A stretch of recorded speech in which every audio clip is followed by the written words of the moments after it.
Allah subhanahu wa ta'ala mentions change in the Quran, which means the topic, the concept of change is very, very important for us as Muslims. Allah subhanahu wa ta'ala says in the Quran, أعوذ بالله من الشيطان الرجيم إن الله لا يغير ما بقوم حتى يغيروا ما بأنفسهم. Allah subhanahu wa ta'ala says, surely Allah does not change the condition of a people, as in an entire community or a nation or the globe, until they change their own condition. So this topic of change is mentioned quite strongly, and this is a promise of Allah subhanahu wa ta'ala, that this change of the condition of people, the world, our families, our communities, it won't happen until we change our own condition. And we're going to go into this importance of starting change with yourself, inshallah, as we journey along. So when we draw from the Quran at the opening of this presentation, and we realize that the Quran teaches us the importance of change, the Quran gives us that main source of why we want to be an agent of change, why we want to create change. Well, my inspiration comes from the Quran. We should always attribute any good that we want to do in this world to the message of the Quran, to what Allah subhanahu wa ta'ala has been asking of us, or commanding of us, or warning us about. So the Quran should be that driving factor for us when it comes to making change. And the Quran had such an overwhelming effect on the Prophet Muhammad sallallahu alaihi wasallam that there were some chapters that were revealed. For example, Surah Hud and its sisters, the related surahs to Surah Hud, he said they brought me white hairs before their due time. So he would read the Quran and it would freak him out, sallallahu alaihi wasallam. It would make him worried. It would make him feel panicked about, okay, I need to do something. And he became a prophet, sallallahu alaihi wasallam, when he was 40. So that was quite later in life to say, okay, now you need to figure out, do something. You know, sometimes you get mums and then they're like telling their 20-year-old daughters, and the mums are in their 40s, and then they're telling their daughters, you need to do something good for the ummah, you must do great things. And the daughter's like, why don't you do something, mum? Oh, I'm too old, right? But the Prophet sallallahu alaihi wasallam, the sunnah was he was a mature-aged change maker. So it doesn't have an age. Whenever you feel an inspiration, an idea, a passion about something, make it happen. So the Quran was a massive driving factor for the message of the Prophet sallallahu alaihi wasallam. In fact, it was the message that he was delivering to mankind. So not only did the lessons from, for example, Surah Hud and its sisters and other similar verses of Quran, it didn't just affect the Prophet sallallahu alaihi wasallam. It didn't just affect him spiritually, it also extended to his physical being. So it made his hairs white. So when we look at our faces in the mirror later on in life, you'll be like, okay, see this wrinkle stress line? I have one right here. I'm like, that's the worry I used to have, you know, when I'm like, okay, how am I going to do this? And how can I address it? How can I help? I'm like, okay, this line, inshallah, is from that. We won't Botox it, right? We don't need that, Muslim women. Right, we embrace these changes that are caused, you know, in our biology from our concern for the reality of life that the Quran always teaches us and reminds us of. So I want to give you an example of the companions of the Prophet sallallahu alaihi wasallam who followed his footsteps. They followed in his concern. They followed in the work that he did. They were also savored the sweetness of the Quran, and they were touched by it. So I want you to just start off with this presentation thinking about how the Quran is meant to impact us. A lot of the times we think Quran is what I'm forced to go to every Saturday or after school on Mondays and Thursdays, or Quran is like my parents would like drill always angry at me about my memorization of the Quran. I want you to just put that aside, that, you know, the memorization, that type of madrasa style learning is important. But now I want you to think about, what is the Quran supposed to mean for me as a Muslim in my life? Like, what's it supposed to be in my mind? When I wake up in the day, what relevance does this Quran have? Am I like, what is my mission just today, for this day, based on what Allah subhanahu wa ta'ala is saying in the Quran? Which verse am I going to be connected to today in implementing and acting upon? So the Prophet's companions, may Allah be pleased with them, they loved the Quran. And I want to tell you this beautiful hadith. So there's a story of Abbad ibn Bishr. On their way back from one battle, the Prophet ﷺ appointed Abbad and Ammar ibn Yasir to guard the camp at night. Abbad took the first turn and then Ammar went to sleep. The place seemed safe, so therefore Abbad spent his time in prayer. However, one polytheist, or one of the disbelievers, was watching the camp and shot Abbad with an arrow. Abbad took the arrow out of his body and continued his prayers. The polytheist shot another arrow at Abbad, and once again Abbad took out the arrow and continued with his prayers. The polytheist shot Abbad with a third arrow, and it was only then that he stopped his recitation. He made ruku' and sujood, and then he woke up Ammar ibn Yasir, and he asked, Ammar asked him, why didn't you wake me up when you were shot the first time to defend, against the person shooting you? Abbad said, I was reciting a surah that I didn't want to interrupt.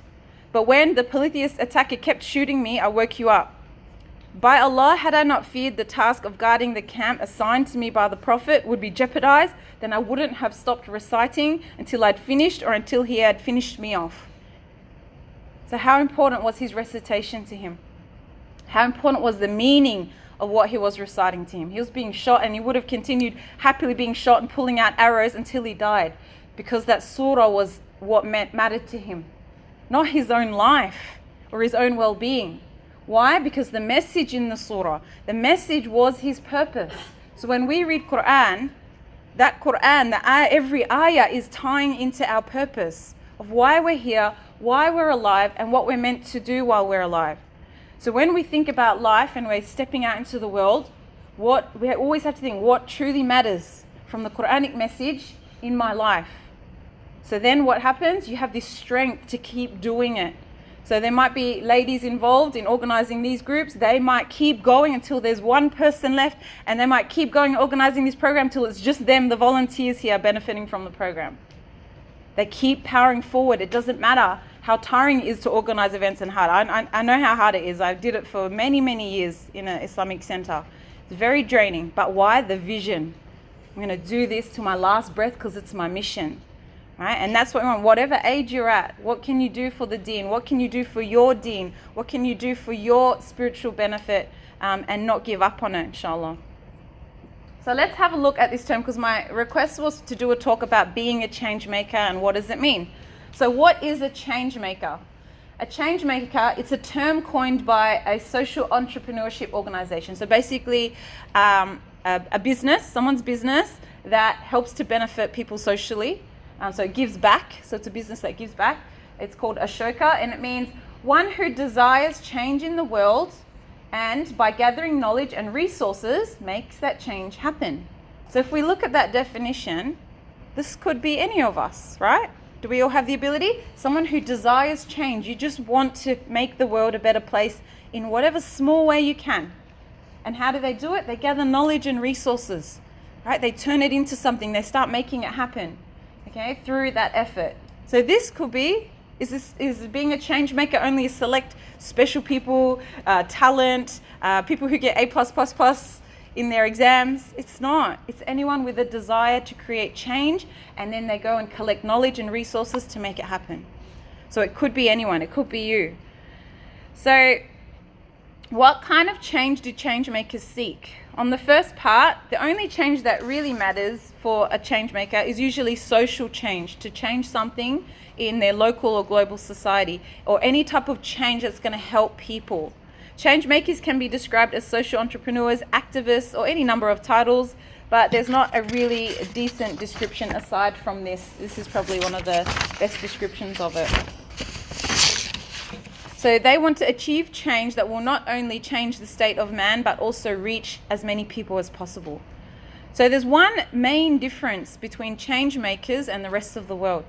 Okay, so this is where you have to make a decision. Do you just want to be the rest of the world? Do you just want to be like everyone else? Or do you want to be part of some great good and great change? So most people desire change, and many know they would like to see a different world, and some even know how it could be done best. But there's a higher class of people. Okay, so there are some people who, oh yeah, there could be difference if this was done and that was done. And usually this is called keyboard warriors, or you see at coffee shops and everyone's like, yeah, this needs to change and that needs to change. And they complain about what's right, what's wrong, but they don't actually do anything about it. So a higher level of people is those who act to make that change happen. A lot of people will fail in that path, but this is where change makers differ. They make their change happen. So no matter what, no matter the struggle they go through, they're going to make it happen. So what's the key difference? It's determination. They don't give up on their mission or their message. They use knowledge, resources, determination, very important, and they push through until their dream for change becomes a truth, and then they push more. They continue their whole life. So they are a force of social evolution. Everyone can become a change maker, and everyone should. Imagine if everyone was doing their part. Imagine if everyone was making some kind of effort. Even if in your local neighborhood, you did a little local in your 3 streets near your house, a project that every Saturday everyone would pick up any rubbish by the street. That's creating change. You're changing people's focus. They're like, oh no, we don't care about the environment. Now they care because everyone in that community does a rubbish cleanup of their neighborhood, on that set day. Something small like that. Yeah? So let's have a look at the Prophet Muhammad sallallahu alaihi wasallam as a change maker. So he received the final revelation of Islam. He was all alone in the cave of Hira, and at first he started preaching only to his intimate circle of family and friends. And often that's where your idea first gets, your passion first gets expressed. Family and friends. You're like, I'm so sick of the oppression happening here, or it really bothers me when I see that orphans are hungry, what can I do? Or you're like, there's too much plastic in the ocean, we need to do something about it. Or you think, oh, you know what, good manners are going down the drain, we need to start a campaign to bring back good manners. You just feel passionate about it and you share it with your family and friends. And the Prophet ﷺ, when he was given the message of the purpose of our existence and the final guidance to the universe until the end of time, imagine the heaviness of that, he went to his family and friends first. So at that time in pre-Islamic Arabia, society was up to their elbows in polytheism. Worshipping idols was like rampant. Female debasement and indulgent drinking and alcoholism and womanizing, they were just really a really wild and uncivilized society. Today, we look now at the effort of his work. They estimate nearly 2 billion Muslims, or 1.8 billion Muslims around the world, who inshallah are praying 5 times a day. They're reading and reciting the Quran, connected to the scripture, and they're doing their best throughout the day, trying to stay steadfast. Of course, sometimes slipping, but overall holding on to the truth.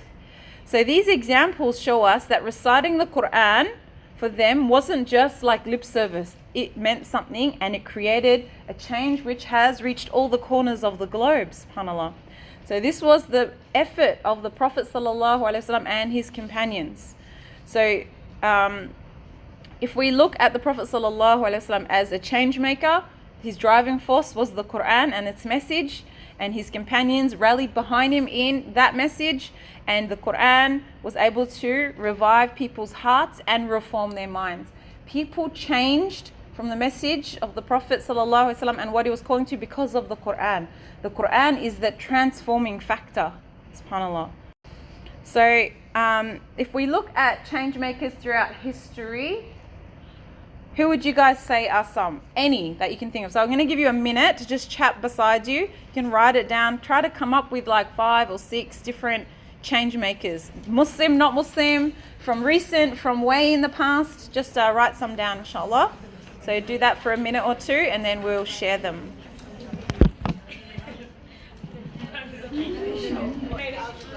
Yep, algebra. Yep. What else? Who else? Who changed, created change? Anyone else? Zainab al-Ghazali. Yep. Anyone else? Yes. Umar ibn al-Khattab. Yeah. How about who invented the first university in the world? Fatima al-Fihri. Yeah. First university was established by a Muslim woman. And then the world wants to say that we're oppressed. Yeah? Yes?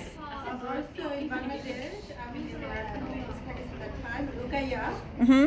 She actually started women, education. Liberating women. Wow. Liberating Yep. women and women education she encouraged, and because before in Pakistan, women didn't go to study in the university school or Yeah. SubhanAllah. So she revived the sunnah, which is the right and the commandment for Muslims to seek knowledge. She brought it back, even though it's a Muslim society. And they're like, no, women are not to do that. She said, no, hang on a second. Right? And she likely had to fight for that. Yeah? Alhamdulillah. Jazakallah khair, everyone, for those suggestions. Okay, so I had to look up collage of like people who created change. So I don't agree with all of these. but I managed to get female ones. They don't have to be female. We mentioned females, but there's a lot of males as well. So a couple of these I wouldn't agree with because the top there, she's the oppressor in Burma, Myanmar. So some are animal environmentalists, some are humanitarians, just different types of leadership. So when we look at change makers in history, whether we agree with all of these or not as examples, I don't know why we don't have like a female Muslim one. That would be nice. But we don't have a lot of photos of our female Muslim ones. You guys can, maybe that can be your work. You can design one.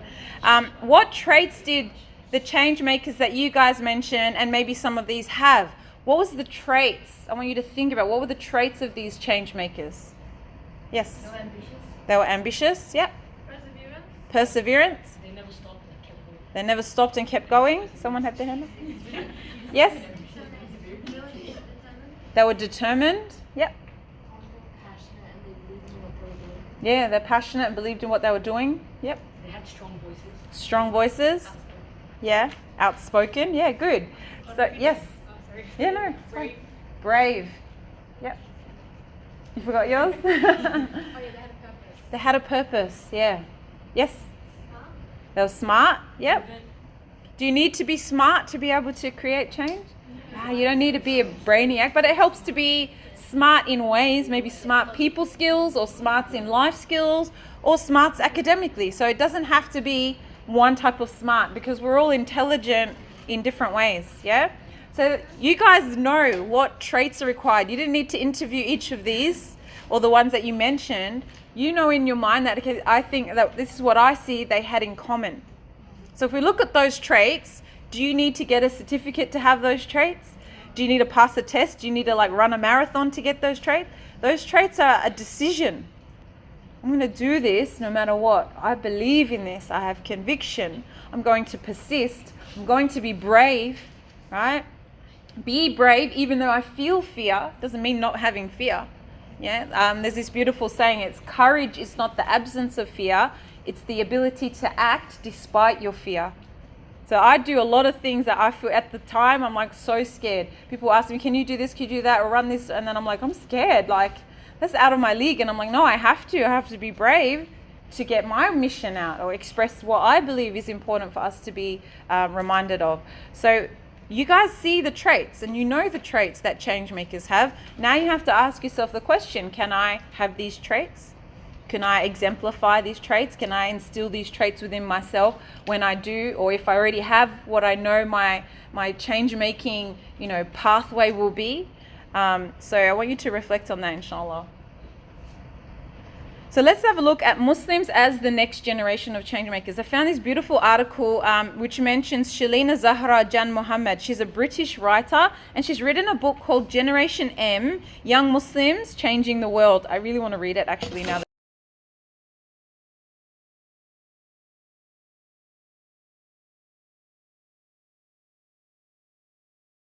And Jan Muhammad, she says about the traits that our community has.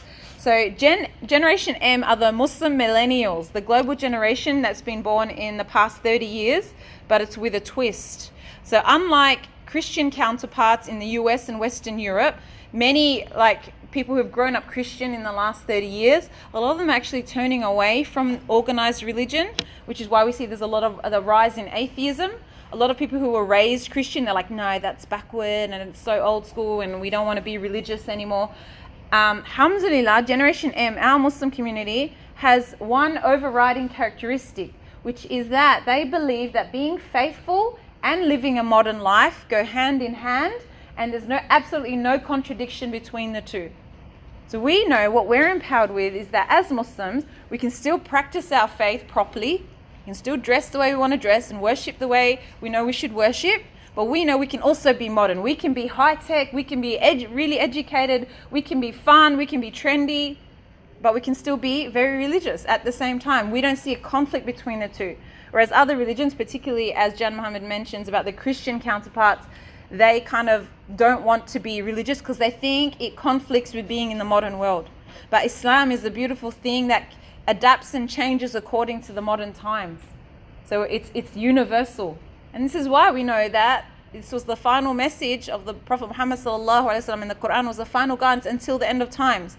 So obviously we know Allah is going to make our teachings relevant until the end of times. Because why would Allah give something, a way to live and a sharia and a way to practice and worship that only fits in the olden days and now it doesn't fit? It's designed to fit all the way until the end of times.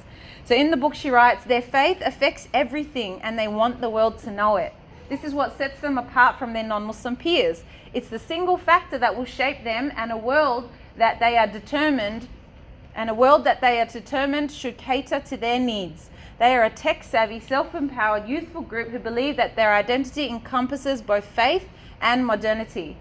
Okay, so we feel like, we're telling the world, and alhamdulillah, we have a very strong Muslim drive in the world now where it's like, we're here, we're not going anywhere, we're not going to give up practicing our faith, and the world needs to figure that out and accommodate it, which is now why we have every second place is halal, and the Muslim fashion industry is massive. Like, people are like, oh, watch out, the Muslims are here, right? The world knows that they have to cater to what our community needs, because we're saying we follow halal and we're not going anywhere, we're not going to compromise that. Even though the world would like us to compromise and not want halal, whether food or clothes or practice, we're here and we have to practice our faith.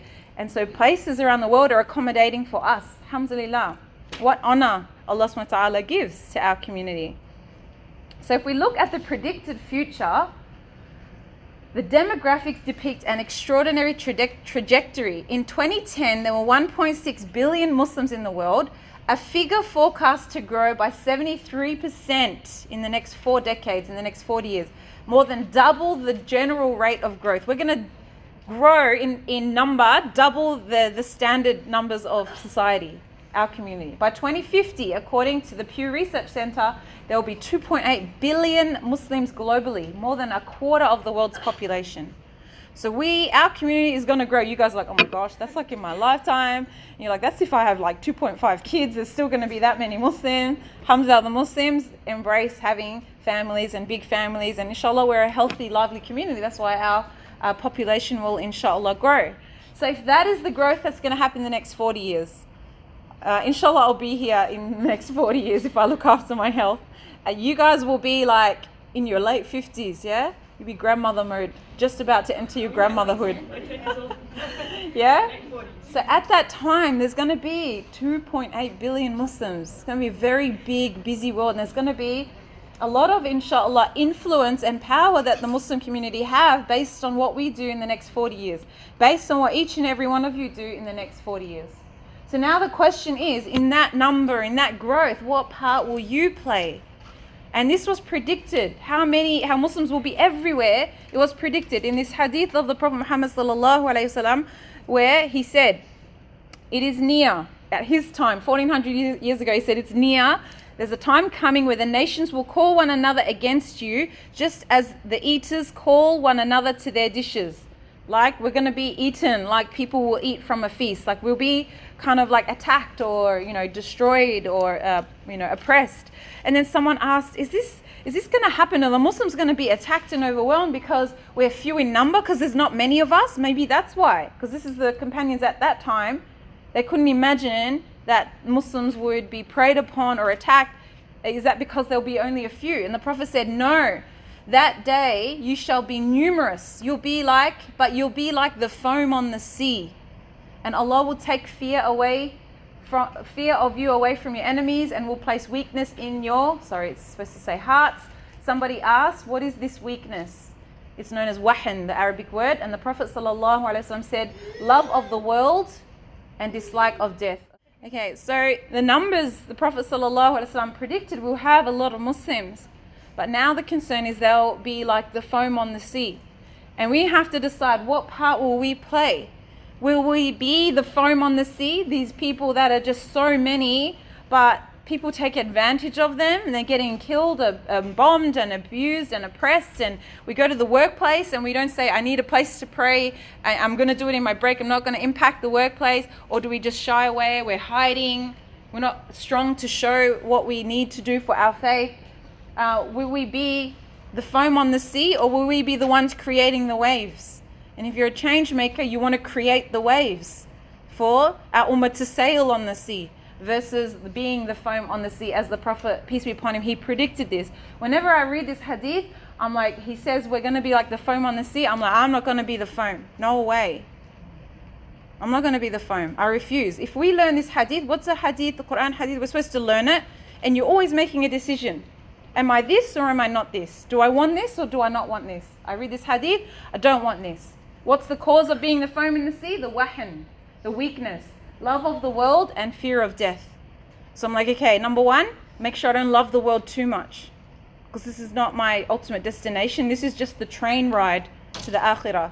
So I don't get too attached to the world. I do my thing, live a good life, enjoy nice things in the world, but I don't get overly attached to it like, oh, I have to have everything perfect in the world, and I want all the dunya, and I want to look perfect, and I want to have this and have that and see this and do that.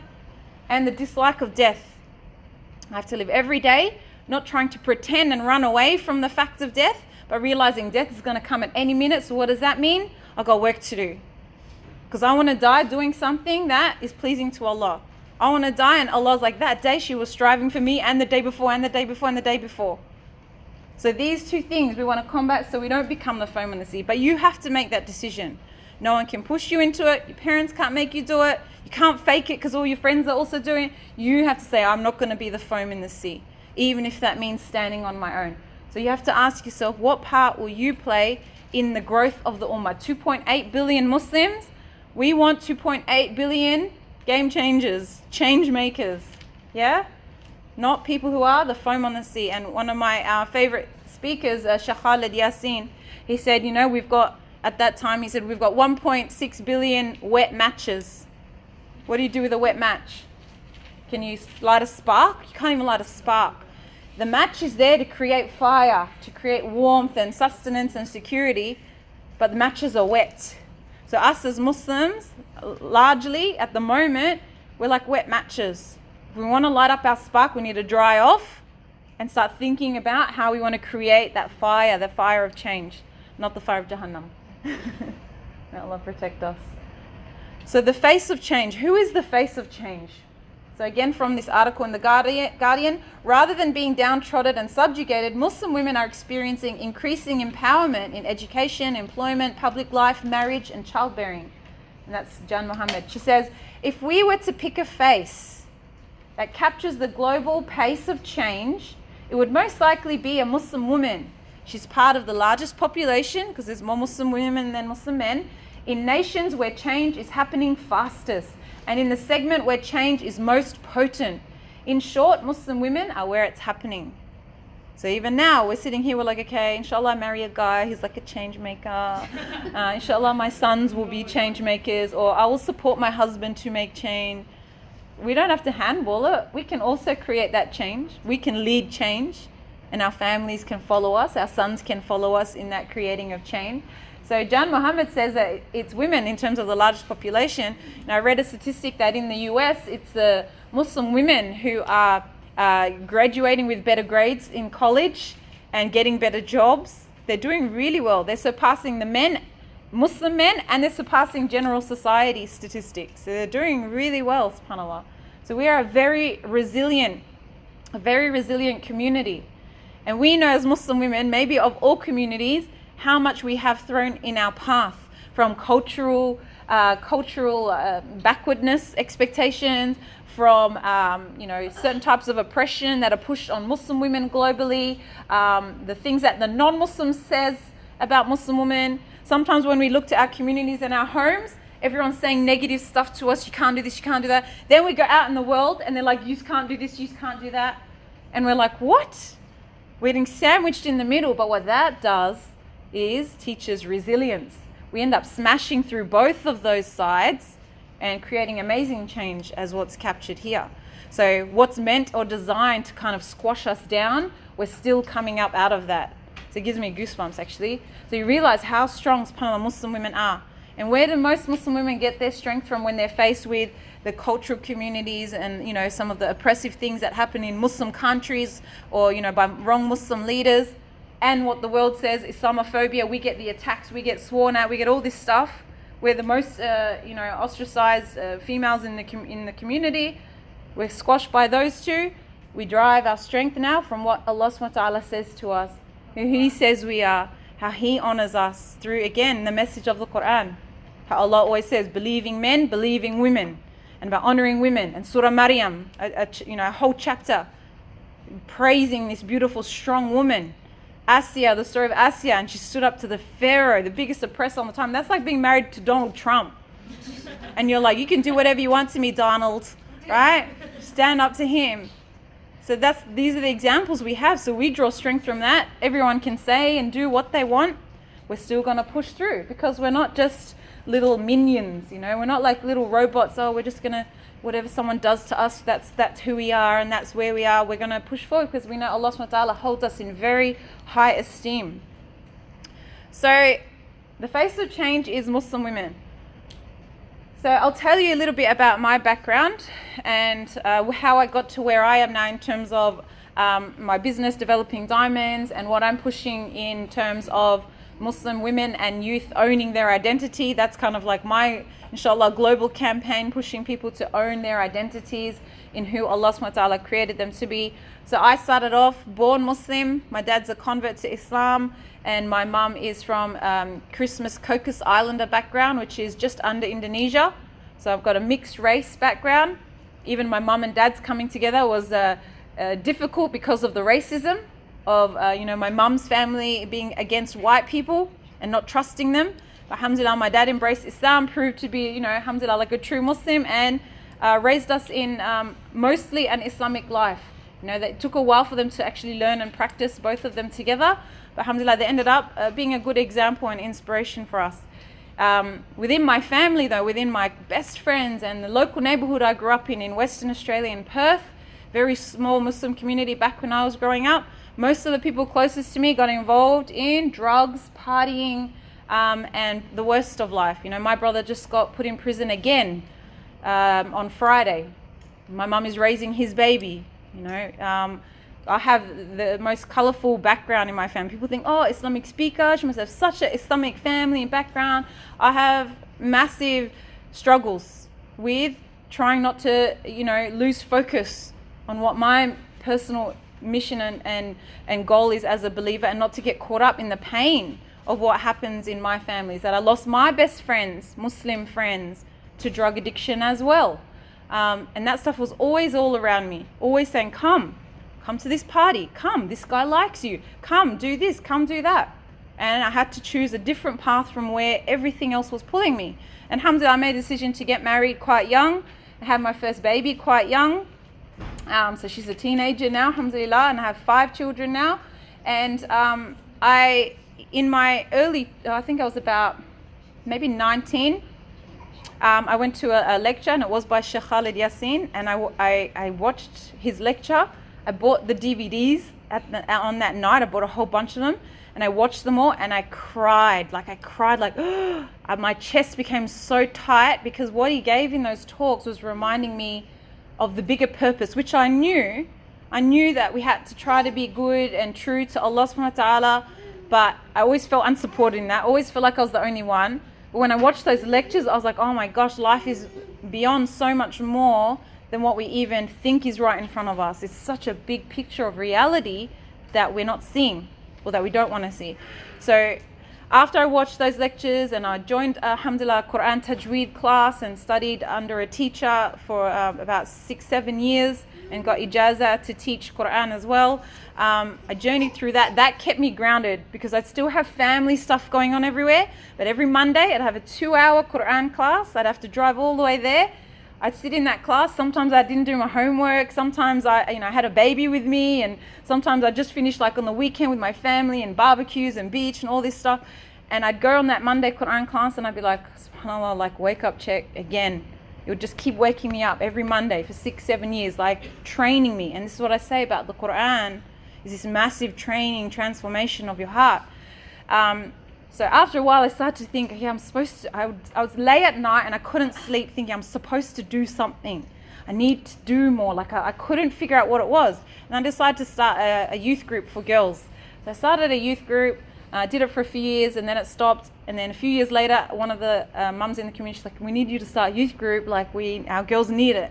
So I started again based on what the mums asked me to do. I didn't believe in myself. I didn't really know, exactly what I wanted to do. Started a youth group again, and it became a very strong model in the community, and it continued to grow. And I started a convert support group. I started teaching back to basics of Islam classes, started teaching Quran. So I started teaching all these different classes, alhamdulillah, and we'd move and hire centers like this. And we'd travel, go to different places, bringing boxes of stuff. And eventually, alhamdulillah, we came together and we said, let's put this into an actual center. And then we ended up opening up an Islamic center. And it's called Perth Ummah Center. And I moved to Sydney a year and a half ago, and I left that behind just for a fresh start and a different space for my own children, because over there we still had the same problems in our family, a lot of drug addiction, a lot of mental health issues, and we decided to just come away and look after our own little nest for a while over here. And I left behind the center, and all the programs, alhamdulillah, are all there, and I'm still on a path of fulfilling my mission, but parts of my mission are left there, and inshallah I hope that Allah accepts and I still get reward for that, inshallah. But see, the motivation is because I knew what I felt and had from Allah. It wasn't from me that I wanted Islam in my life. It was from Allah. And He put that in me from about 11 years old, where I was like, I need to pray, because when I die, I don't want to go to hellfire. That was my psychology of like, that's the basic Islam I knew. If I die and I don't pray, I'll go to hellfire. And I don't want to go to hellfire, I want to go to paradise. So I just started praying at that age. That was my Islam 101. That was it. That's all I knew. So I knew that Allah chose that guidance for me from a young age. If He hadn't chosen that, I would be where my best friends are now. I would be where some of my siblings are now. So now I know my responsibility is to share what I discovered, what I believe, what I stand for, what I believe to be true with others. That's the change I aim to make, inshallah. And so that was my motivation, to just give back, to do something, to leave something behind, and to share the basic goodness that I learned. I'm not like a scholar of Islam. Alhamdulillah, basic, I've managed to do Sharia studies and I have my Quran ijazah, but I'm not an alima or like some of, alhamdulillah, the scholars you have here. But I do have an important message to share. So sometimes I'm like, I'm not learned enough. We should get a sheikh and come and speak here instead of me. But I have to create that change through my own message and unique experience. So I thought I'll share with you guys some of the challenges that I faced in that journey. So one of them is self-doubt. Who experiences self-doubt? Well, can I? I don't know if I can. Yeah. So many of us experience self-doubt. I grew up with actually pretty bad self-esteem, really low self-esteem with what I thought about myself. I didn't think I was very good or very worthwhile or very lovable. I had all these types of instilled self-concepts because I had attachment issues between me and my mum. Alhamdulillah, my dad was really good and attached, but your mother is a very important attachment issue. If you have weak attachment with your mum, you'll actually have a weak relationship with yourself. I had a lot of self-doubt about what I thought about myself. And I remember I was at a youth camp in year 8, and the camp leaders at the end of camp, they were like, they voted me for the best role model. And I was like, I don't know who you're talking about, but that's not me. Like, I totally felt like, that's not me. I don't know what the heck you guys are seeing. Well, I'm not a role model. I just want to hide in the corner. But they saw I had some leadership traits, but I didn't see it in myself. And no one nurtured that in me as I continued, actually. It took me 20 years to find that in myself and say, okay, you do have some strength. And I hate that it took me that long. It upsets me. I wish someone was there for me. So now my ethos or my motto is I want to be there for other sisters, for you guys. I want to be for you guys what I didn't get growing up. Yeah, be for others what you didn't get. If you were hurt, then be the healing for others. If no one lifted you up, lift up others. Yeah. So one of them was self-doubt. I had to work through that. Another one was fear. It's scary to do something that no one else is doing. It's scary to do something on your own. It's scary to do something where people are like, you shouldn't be doing that. Even now, sometimes I speak at conferences. It's so scary because I've never spoken in front of mixed audiences. And recently I had to fly over with my husband to Hong Kong. I had to fly with my son to Philippines to present at conferences. I'm like so scared. I'm like, can someone else do this? Can someone else, take my spot? It's really scary. But I know that I have to put myself out of the picture. Do these words need to be said? Someone's got to say these words. And maybe someone won't say it the way I'll say it, So fear is one that you have to face as a challenge. Lack of support. Sometimes your families will be like, oh, yeah, go do that then, but they're not actually helping you. Some people will actually be against you Oh, really? That's what you want to do? Yeah, go then. Change the world. People say these comments. Who are you? You think you can do it? Who are you? How are you going to do it? Cynics, yeah? Or you're like, no, I'm going to do this. I have this idea. And then they're like, yeah, good luck. Off you go. But they don't actually help you. And sometimes you're like trying to rally a team. There's no team. You are the team. You and your laptop ends up being the team. And that's happened to me so often throughout. But alhamdulillah, I ended up you'll find gems throughout. And what happened was actually a couple of the girls from my youth group, who I was mentoring them when they were 12, 13 years old. Now they're about 23 years old. They're like my best friends and my number one supporters. I'm like, guys, I have this idea. What should I do? And they're like, okay, you got to do this, you got to do that. They help me out and they support me. So you'll find the people. Ask Allah to send you the best supporters, because you don't need everyone's support. Lack of resources. If I told you how much we did with zero money, you would be like shocked. We didn't have funding. We didn't have, I didn't have any money. I was a stay-at-home mum, right? I don't have a rich family. I grew up quite low, very low on the economic scale from my family's upbringing. So we didn't always have resources, but again, determination, you'll find a way. And we had a fundraiser for the center we established. So we said, this is all the programs we've got and all the classes that we've got. It's ready. It's already running. Community, get behind us, because we want to turn it into an actual space. We're sick of hiring stuff. We're sick of lifting boxes. I had a room in my house full of our resources. I had an Islamic library in my house. I had boxes of youth group stuff, boxes of convert stuff, boxes of back to basics stuff, boxes of dawah stuff in my house. And as sisters, we were women too. We didn't have any guys on our team. We were a group of women. And the community got behind us. We raised, I think, just over $60,000 from one afternoon tea from just ladies coming. We sold food. We had an auction. We got donations. And then we locked in and we almost gave up, actually. We were looking at so many different venues and we almost gave up. We said, no, we've got the money. We have to find a way. We started to feel like that's it. We're never going to find a place. And we found this beautiful place. I should have put a photo, actually.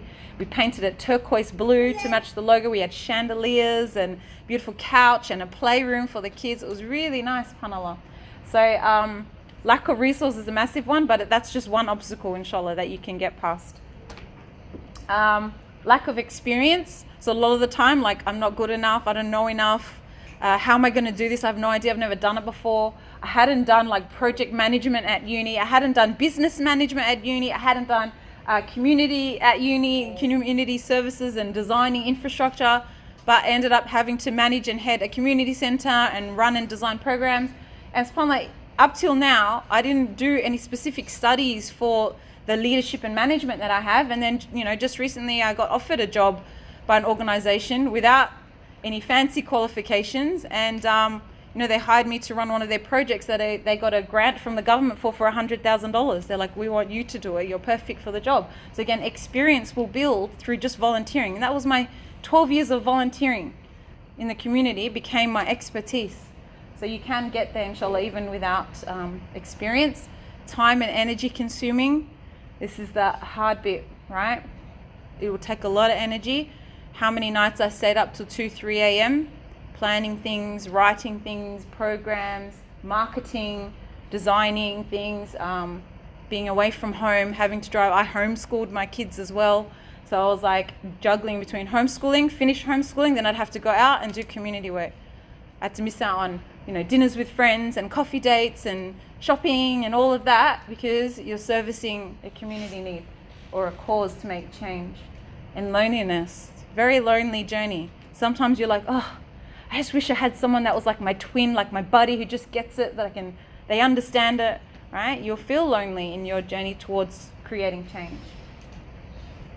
So just to finish off, inshallah, any questions about any of that? I'll finish off with some keys to making change. So keys to making change, as we mentioned at the start, it starts with yourself. You can't create change externally if you don't change what's inside. And inside means you have to develop your sincerity and make that stronger. You need to make your knowledge base stronger. You need to develop your self-esteem and self-belief. You need to fix and work on your mindset. You have to change yourself first. If you're like, I want to be, I'm going to change the environment. I'm going to reduce waste in the world. But then in your own house, you don't even recycle. Doesn't make sense, right? Or you're like, I want to address the issue of the oppression of women.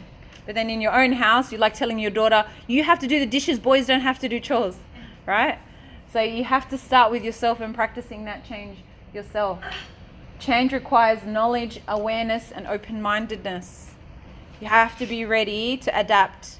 So I'm always listening, even though now I'm like, okay, here's what the message I need to share with the ummah. I'm always listening for like, oh, what does that person have to say? Or like, what's their view on this topic? Or what's that person's personal struggle with their identity? So I'm always trying to learn. I go to conferences, I go to lectures, I go to the local classes. You never stop learning and wanting to be open and aware of further ways to learn. Number 3 is to know your why, your motivation. Very important with anything. Even usually at the start of my talk, I would have said, why are you here? You have to know why you're here. Did your mum make you come? Did you came with a friend? Know your why and fix your intention, because sometimes you need to change your why. Like if I say, oh, I want to create change because I want to eventually, I don't know, get a role on a board of a high charity so I can raise my status to be on the board of a high charity and have all this power. If that's your intention behind creating change, then that's a shifty intention. That's not for the greater good. So ultimately you want to know your why. Is it for Allah? Is it because, it could be a mix of intentions for Allah subhanahu wa ta'ala ultimately, but then you also want to help others. You also will, it will heal and benefit you to give to others what you didn't get. You might want to, that, there's certain benefit, there's something missing there that no one's doing it and you want to be the one to do it. So know your why and your motivation, because you're going to lean on that often. Number 4, try to collaborate versus starting something new. Who wants 4 youth centers in one suburb? It's not ideal. There's more power in a collective. So if you have an idea, always look up if there's anything existing and if you can add to what they have, rather than start something new and invent something new. And it just creates, maybe not always competition, but sometimes it does create unhealthy competition. It's not you versus any other Muslim or any other person or group. It's everyone adding whatever they can. So even when we started that Islamic Center, yes, it was majority of it were my programs that I designed, but we went and started that center under another Islamic organization. Versus becoming our own Islamic organization, we said to another organization, you guys don't have a female wing. Would you like us to come be the female wing and run our programs under you? And it makes it easier for us because we didn't have to do all this paperwork to become an organization. And we collaborated, and that built strength. Unity builds strength. So try to do that when you can. Number 5, mentors and advisors are essential.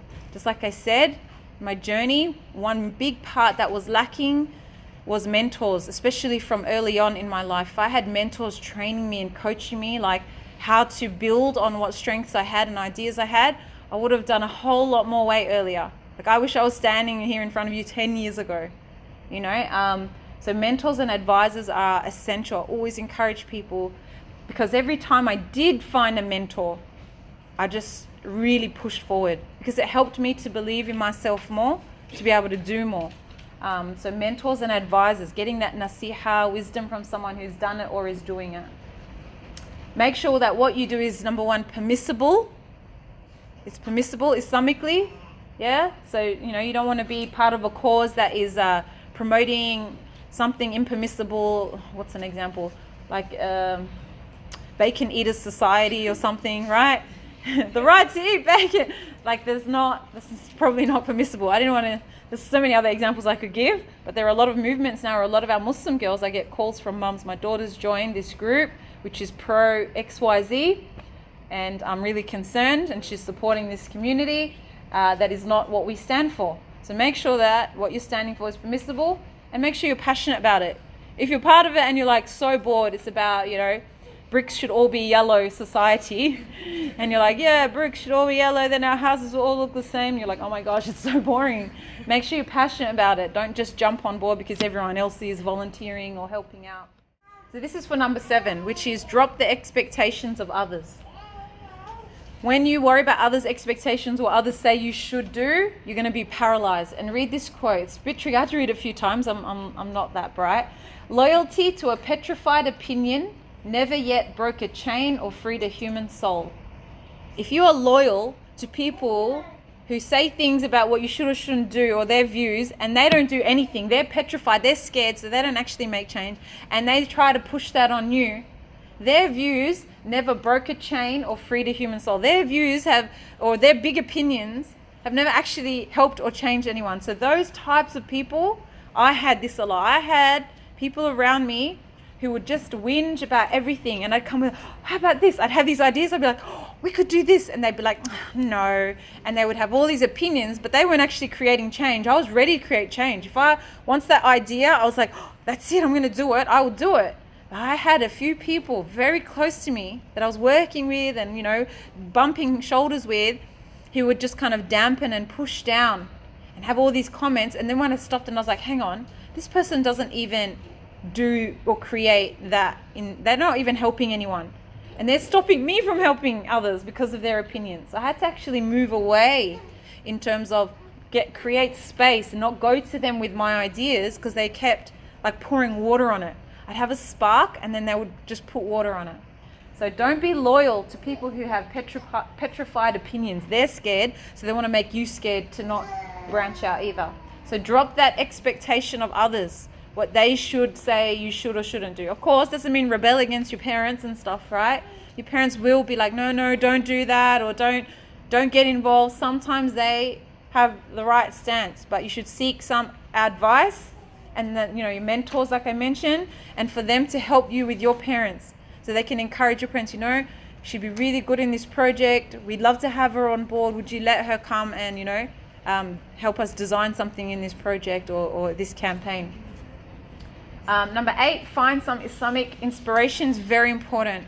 Very important. If you're not doing Islamic learning, whatever you are passionate about and working on can easily go astray if you're not fueling it with Islamic inspiration. Like, I have classes that I make myself go to, even though I'm tired or overloaded. I'm like, I need to go. And then when I go, I'm like, oh my gosh, this point or this hadith, we're learning about the Day of Judgment, or we're learning about the rights of men and women, or we're learning about the fiqh of salah. And then something from that will apply to something I'm working on. Because Islam, remember, is universal. The Islamic teachings will apply everywhere in your life.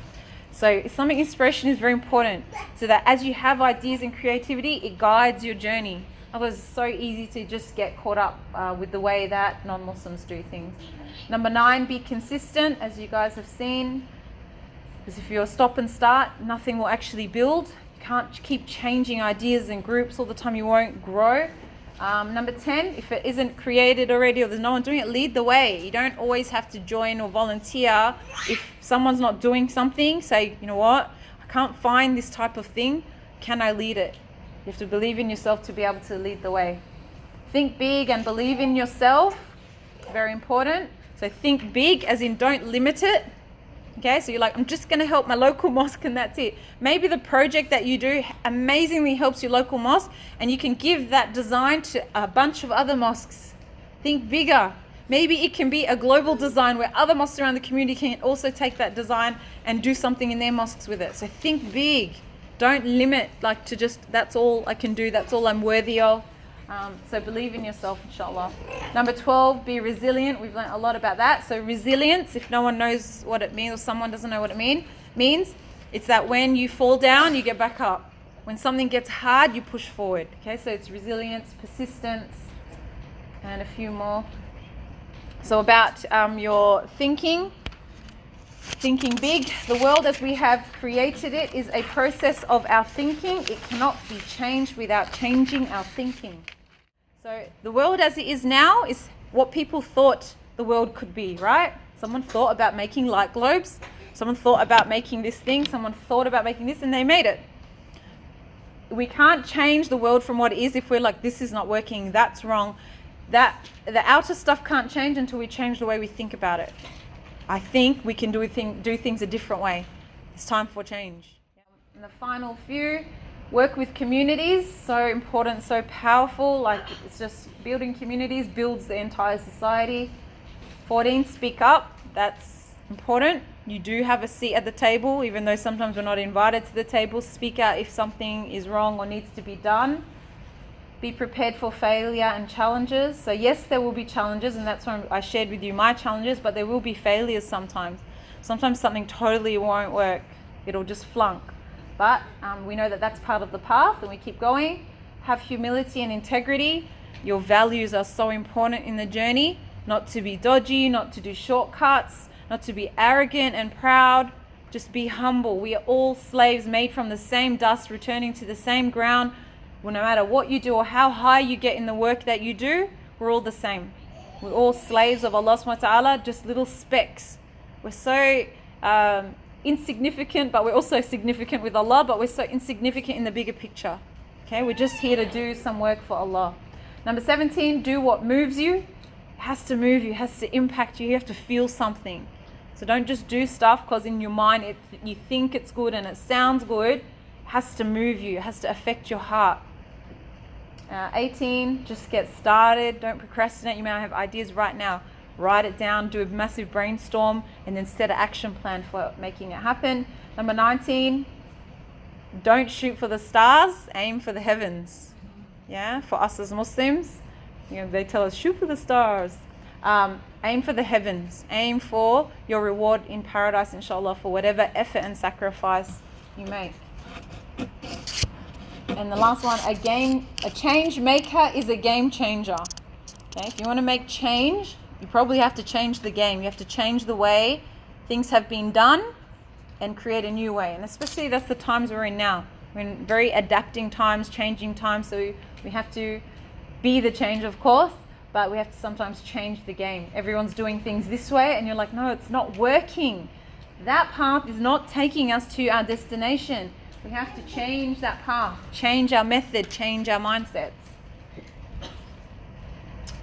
So I really like this. This is by Apple Inc. Incorporated. So here's to the crazy ones, the misfits, the rebels, the troublemakers, the round pegs in the square holes, the ones who see things differently. They're not fond of rules and they have no respect for the status quo. You can quote them, disagree with them, glorify or vilify them. But the only thing that you can't do is ignore them because they change things. They push the human race forward. And while some may see them as crazy ones, we see genius because the people who are crazy enough to think that they can change the world are the ones who do. So sometimes people are like, can you just be like everyone else? And you're like, I can't, I can only do me. And people might see you as crazy, rebellious, you're a troublemaker. Why you keep bringing those complaints to the mosque about the ladies' area in the mosque? Why, these types of things. But you have to, if you want change, you've got to push for it. So remember Allah subhanahu wa ta'ala's promise. Surely Allah does not change the condition of a people until they change their own condition.